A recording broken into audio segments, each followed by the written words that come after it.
Nella grande trasformazione di questo momento storico, la collaborazione è un fattore chiave per affrontare la complessità e concorrere al riposizionamento competitivo dell'Italia e del Veneto, a partire da idee motrici capaci di definire possibili risposte a sfide epocali come la crescita, la demografia, il clima, l'accelerazione tecnologica. Il filo rosso è costituito da 3 caposaldi irrinunciabili. Parte da questi la prima Assemblea Generale Pubblica di Confindustria Veneto Est, a un anno dalla sua costituzione. Assemblea che a Padova, dopo l'inno, è cominciata con un minuto di rumore per Giulia Cecchettin, cui è stata intitolata una borsa di studio. Io penso che ognuno debba fare la propria parte per il suo, ma poi avere magari una visione comune, una visione per il bene di questo territorio, per rendere questo territorio sempre più competitivo e sempre più attrattivo.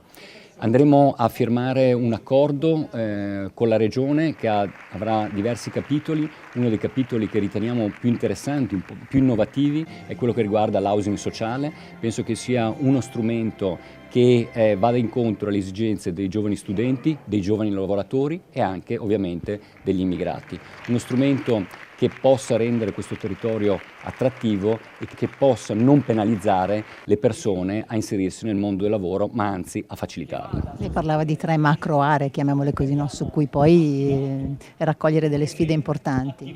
Sì, le tre macro aree che noi individuiamo senz'altro come le 3 macro aree di problematiche o di opportunità future sono sicuramente quelle legate alla demografia, al tema della transizione digitale e della transizione innovativa ed infine il tema della sostenibilità. Queste sono le 3 grandi macro aree, macro sfide che guardano al futuro.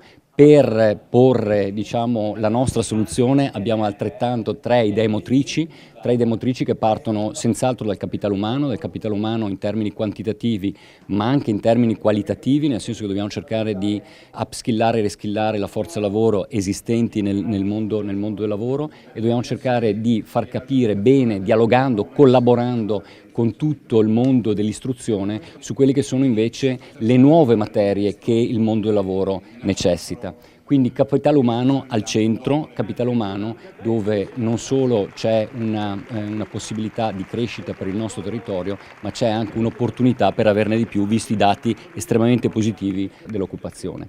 Poi l'altro tema fondamentale è il mondo del lavoro, un mondo del lavoro che continua a cambiare e quindi su questo dobbiamo continuare a formare la nostra forza lavoro. E in ultimo, come dicevo, appunto la casa che vuole essere un asset fondamentale per il nostro territorio, per i nostri lavoratori, per i nostri studenti.